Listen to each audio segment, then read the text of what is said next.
Eradicator.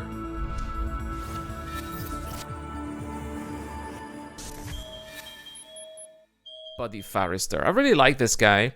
53,000 subscribers, completely knocking it off the roof, and it's well-deserved. Quality video, genuine great guy.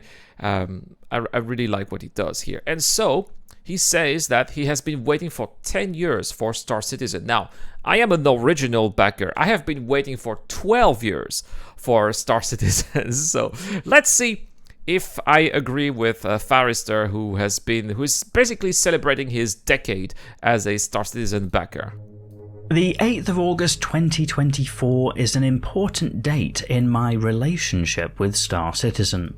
The date By the way, 8th of August in Taiwan, that's Father's Day, just to let you guys know. marks 10 years since first jumping on board back in 2014. Like any long-term relationship, those 10 years have been filled with ups and downs. At times, Star Citizen has provided pure wonder, excitement, and hope for the future, and at other times has been a test of patience and a lesson in frustration. But reflecting on that journey might prove interesting to some of you, and so here it is. I'm Farrister, and in most videos on this channel, I try to avoid use of the word I, to try to be a little more objective and circumspect. It probably feels right that this video is an exception to that general aim. To that end, this video will be my subjective thoughts and feelings about the past decade as a Star Citizen backer. That's good. You know, sometimes it's good to just share your own feelings and, you know, what you think of in a topic in particular. In this case, being a Star Citizen backer. Don't be, you know, Farrister, if you're watching this, you know, don't be afraid to talk about yourself and how you feel. You know, people watch you because of the quality of your content, but because also of who you are. And don't forget that too, right? People are interested. Some of which you may agree with, and some of which you might not. I suppose that's the nature of subjectivity, but as always, it will be honest. So hopefully you'll join me as we the turn Miles the High clock Club. back 10 years. What a journey, It's right? August the 8th, 2014, and having just read about Star Citizen, my mind is blown.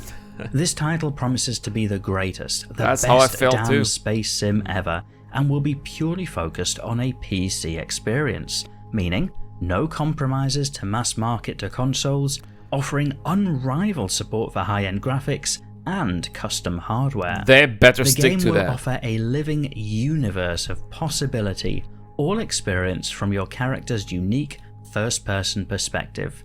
Combat, exploration.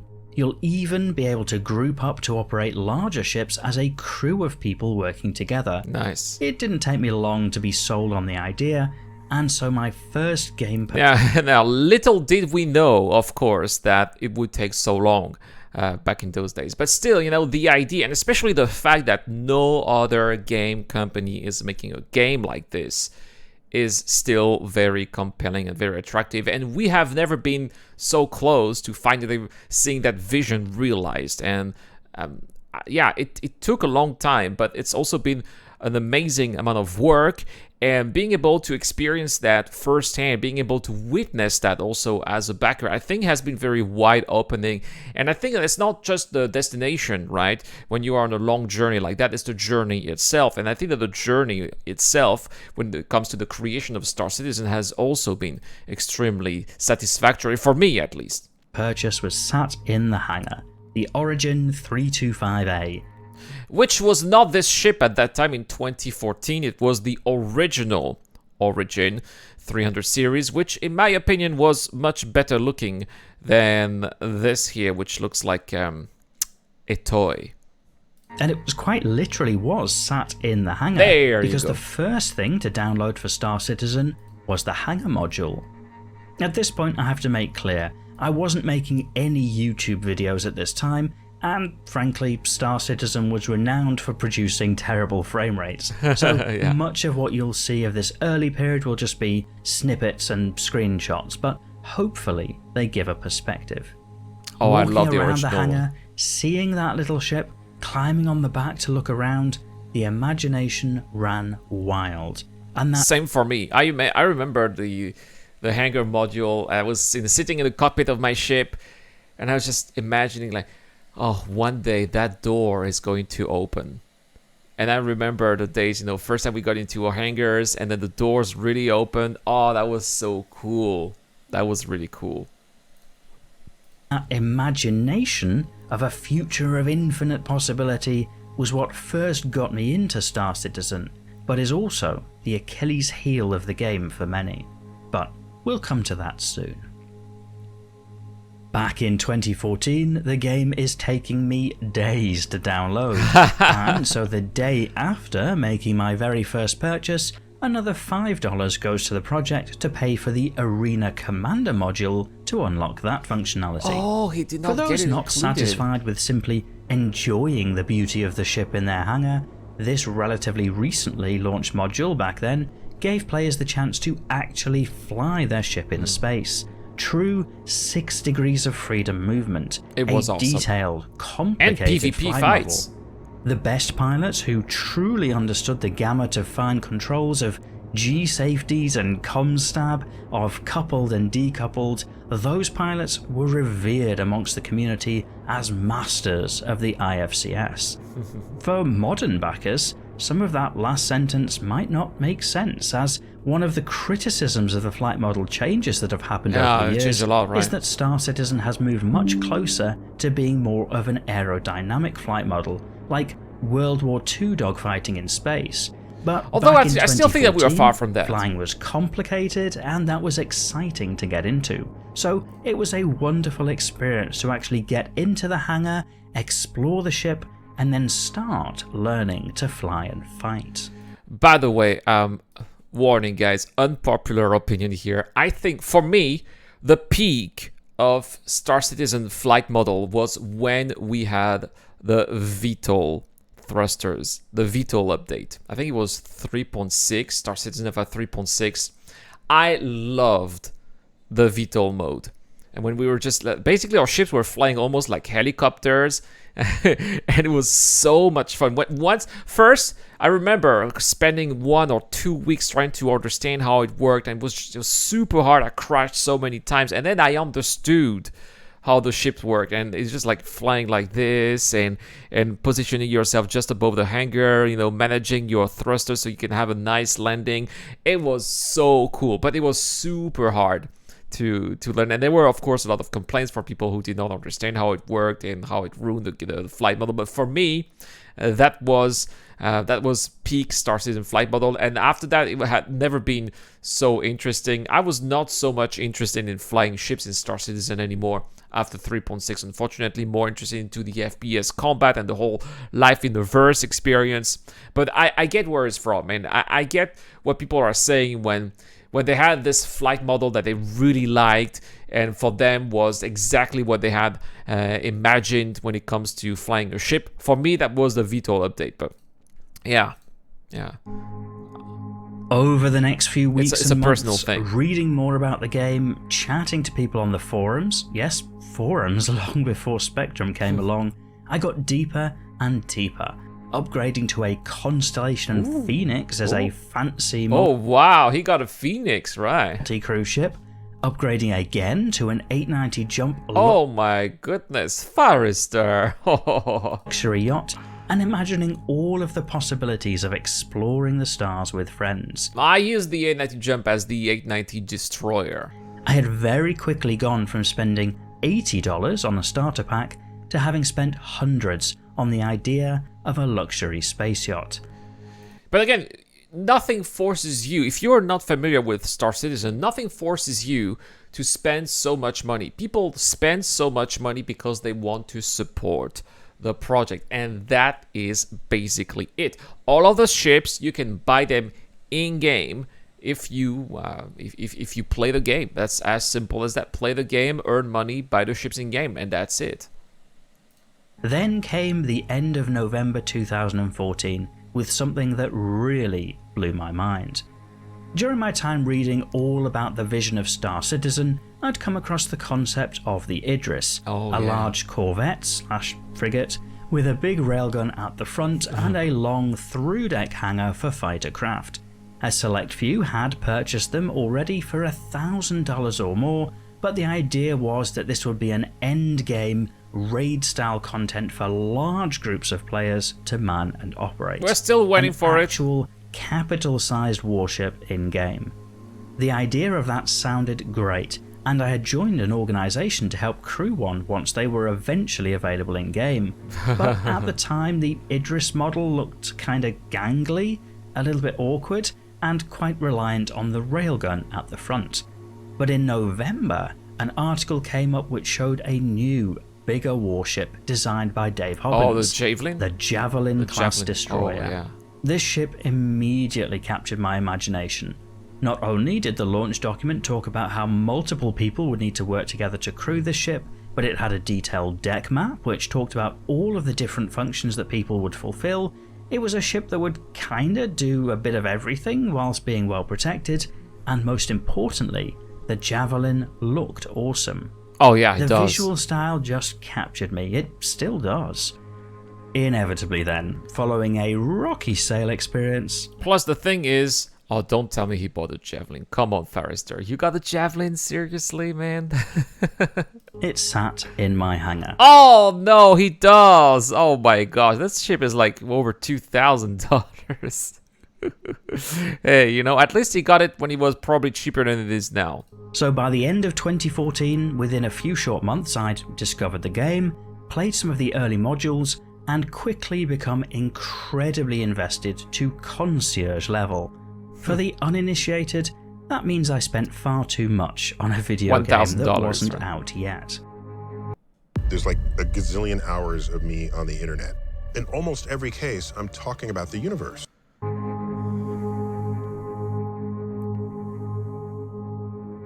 2015 was more of the same. We are I've been 2015. reading more about engineering, the long multi-crew system design document detailing And all Alpha of the 2.0. things that the game would offer to large capital ship teams, and overall building up my hype levels. And I Alpha became a 2.0. regular subscriber to the extra content on offer. I bought a HOTAS joystick combo to really push my flight capabilities to the next level. I remember. And even I remember. I bought one in 2015 as well, and then I moved to Taiwan, and I could not bring it, and now it's still sitting at my parents' place. My brother is enjoying it now. It was an X52. It was really cool. Really cool. I miss it. I don't even have space here where I live to have a HOTAS. went to the 2015 CitizenCon event in Manchester to it hype was some in more Manchester. in real time. And that just built the hype further, seeing Admiral Bishop give a rousing speech, seeing Star Citizen Alpha 2.0 where players were first able to spawn in Stanton. There you go, right? Exactly. But it was very limited. They called it the baby verse. I remember back in those days, 2.0. There was a placeholder for Planet Crusader and the moons. We were just basically flying around. SPK was already there, Security Post Korea, and I believe that Grimex was there. You know, it was Grimex and Port Orisar, including on multi-crew ships for the first time. And then seeing the Morrow tour of an Idris, it felt like everything was coming together. I was excited for the future, and the future was almost here. Soon, trademarked. That might seem a little naive, and in hindsight it was. But at the time, most of the big adverts for Star Citizen and Squadron 42 came with nice dates at the end of the video. 2016, coming yeah. soon in 2016, Answer the Call in 2017. With those dates coming officially from the project team, I genuinely believed this incredible game with so many features and functions. or at least a single player campaign. Especially at some point, they did show a vertical slice that did seem like the game was moving along quite well. I remember community managers saying that they played the whole game, all the chapters of Squadron 42. They played it, right? Well, little did we know that eventually CIG would decide to redo everything all over again multiple times. That's the reason why it took such a long time. Functionality was right around the corner. It took the next year or two passing by to start to see reality come into view. 2016 and 2017 marked a steady waning of my enthusiasm for Star Citizen. Yeah, me too. I remember spending sometimes months without playing Star Citizen at all. Sometimes without even watching. Now, I think I watched all the Star Citizen videos, but still, at some point, it was even uninstalled, right? It was making room for other game. Kingdom Come Deliverance eventually came later. Oh, I played a lot of Europa Universalis at that time also. City Skylines, yeah, these were the games I was playing. The first Battlefront also I played a little bit. Yeah. Mostly because ideas remained big, but tangible progress remained slow. It became clear that the recently launched PU was filled with problems. It took longer than expected to get multi-crew working properly, and deadlines kept slipping. One of the major problems with the project started to become obvious, that those big ideas of doing things that had never been done, the very thing that created so much hype, was unraveled by the technical complexity of what needed to happen. Those things had never been done for a reason. It was technically very difficult. Yeah, right. And so no companies had dared to invest the time and money required to create those technologies, which Cloud Imperial Games have done. We're almost there. Server meshing, which is going to allow finally several hundreds of players inside the same instance and also allow players to traverse from one star system to another, is finally going to come to fruition this year. It's been tested by players successfully, and there will be further tests when 3.24 is out of the door. But how long did it take, right? It took so many years to design the architecture and eventually make it work. Such a incredible endeavor, but very time consuming. The situation was exacerbated by the amount of extra work that was being created, the features and scope being significantly expanded through use of stretch goals, and the dreams of the boss. The extra ships being concepted and sold that needed work. Well, not just the dreams of the boss. We were given a choice. Let's never forget that. There was a vote and players chose to have this broader spectrum of features here. So it's not just the boss here. We are the boss, the backers. Let's remember that. To actually build, all of this served to push deadlines back, before those due dates were eventually obfuscated altogether to try to abate disappointment. This led me to have a loss of confidence with the project, a falling out of love with Star Citizen. I went and did other things. I used my newly acquired HOTAS to fly a lot of DCS World, and largely put Star Citizen on the back burner, preferring to come back when things had finished. I felt burned out by the over-promises and under-delivery. To fly so high in excitement and hype, it was a long way to fall back down to I think a lot of players were like him. I was a little bit like that as well. And I played a lot of Very Dangerous too at that time also, yeah. Luckily there were already other games to play, right? But yeah, it was, I remember especially when we were stuck in Alpha 2.5, 2.6. 2.6 lasted for a very long time before eventually 3.0 came. There were a lot of doubters and a lot of people who didn't believe in the project. So many heat pieces on the game, right? Telling everybody how much of a scam it was and how it was impossible to make, right? That's just, it was not an easy time to be a Star Citizen backer. Reality. But they say that time heals all wounds. As 2018 made way to 2019, 5 years on from first discovering the idea of Star Citizen, the baby steps forward in the persistent universe started to create a more dynamic and interesting game. Cargo hauling finally came just before the end of 2017. With 3.0. In-game mining came along in mid-2018. And Hurston was added as a first new planet to visit at the end of 2018. Yeah, I remember all of that. And these were exciting times, right? It really felt like it was finally rolling. I remember hauling cargo over and over and over again. Sometimes losing the cargo because of server errors, losing all the money, trying again. It was interesting. ArcCorp came along in 2019, and Standen was steadily expanding. And then Microtech, this steady progress rekindled my interest in Star Citizen, but tempered with a little wisdom from the scars of the past. There were no shortage of bugs or missing features, but the game and was instability. becoming more playable. My focus, therefore, became more about enjoying what was playable now, Yeah, exactly. with a wary eye on the future, rather than getting overly hyped. That is also what I've done, right? Is enjoying what is available now instead of, oh, I don't have this chip, oh, we don't have this, oh, there's so many bugs. But there's still a lot of things to do right now. There's still a lot of skills to acquire, or gameplay loops to master as well, and that's also the time that I have spent mastering all those gameplay loops, understanding the various new locations, how they word the new missions, so that then eventually, when finally there will be no more wipes, when version 1.0 will come out, as a Star Citizen player, I will be ready to tackle the verse. I will know what to do without being lost or being, misled by whatever endeavor I thought that would be a good idea to take.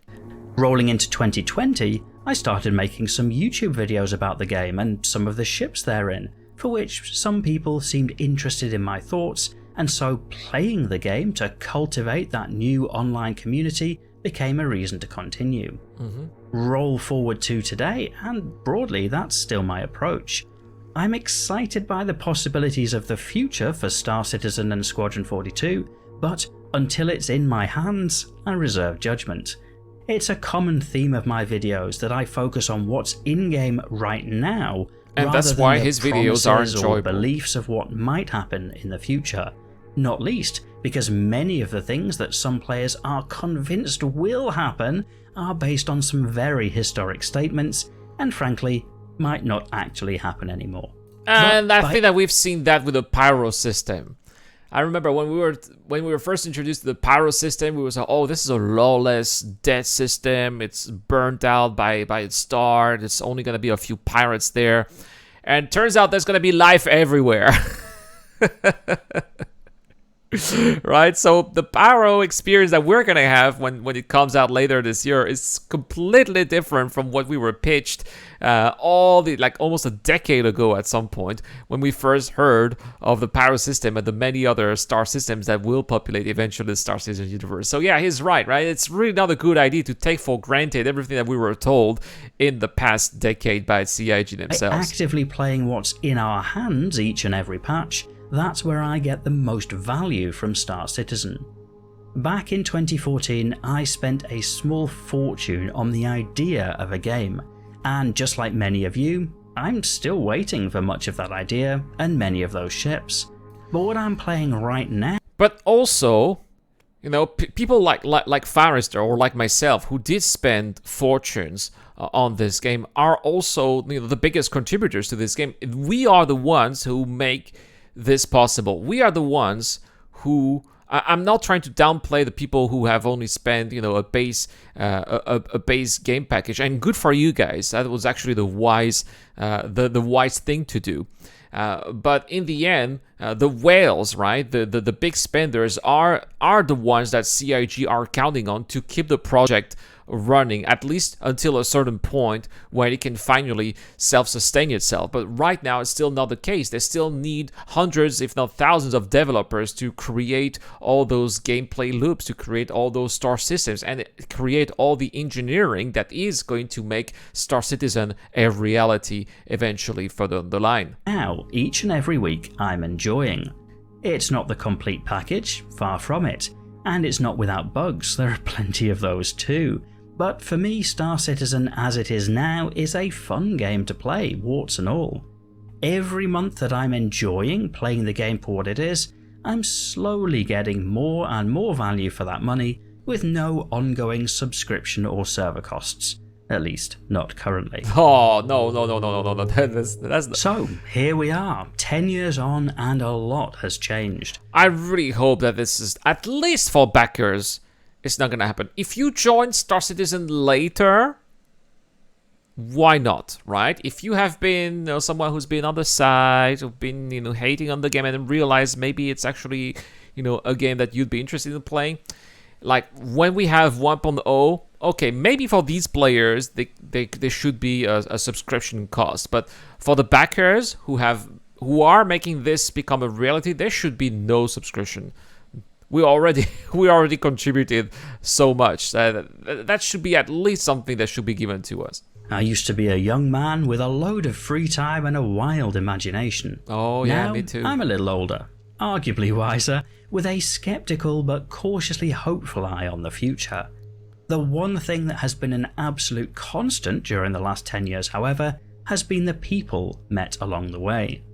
I joined my organisation back in 2014 and have not looked back since, having made a number of great friends there over the years. That's cool. The same is true of my more recent experience making YouTube videos. I've been fortunate to be graced by a fantastic audience who are incredibly supportive about this passionate hobby, and also lucky to meet some of the content creators in our community who have also turned out to be some great people. It's a bit of a cliche that the people you meet along the way are what make a journey great, That's true. but in this case that happens to be true. I absolutely agree, and a big shout out to the people of the Rat Club who are watching, and some really great moments I've spent in the game with the people of the club. Thank you so much, guys, for sticking along with me, and of course people of the audience who sometimes randomly join as well. You guys have been absolutely fantastic. Everybody's watching on YouTube, on Twitch as well. Shout out to you guys, because you are also making the journey much better than it would if you were not here. Some of you might be thinking that this seems like an awfully rosy picture to paint for a game that has been almost ready for over 10 years. Well, I hope it doesn't come off that way, but ultimately those of you who would say that raise a fair criticism, and I can understand how many people would simply get fed up of waiting. That happened a lot. I think too that if I was focused on the it's so funny, because just as early as today on my own Discord channel, there was somebody who said, "Oh, I have watched your video about gamology. This, and actually, I think that gamology is right, and I quit." And this guy really left the server, and it's like I've been here for 5 years, and I cannot stand this anymore, and I'm out of here. And it's like, oh my gosh, there are people like that. It's actually true. The promised end result, I'd probably feel the same way, but focusing on the here and now has helped me stay a bit more grounded. I probably ought to address that some people might accuse me of being some kind of mouthpiece for the developers at CIG, I get that all the time. as many content creators are closely linked with the game developers. Well, despite my reaching out a few times, I'm not involved with any of their community team or influencer programs or anything like that. There you go, Farrister. So for some reason, Farrister and I, high five Farrister, we're both blacklisted for no reason, right? Fun fact, true story. At Bar Citizen Taipei, I met Xylo. And I was like, hey, I was talking, and I introduced myself. I was like, I'm the Eradicator. And he said, oh, you're the Eradicator from X. I was like, yeah, that's me. From X. And the guy was like, I got 21,000 subscribers on my main channel. I've been making content since 2018. It's like, you're the Eradicator from X.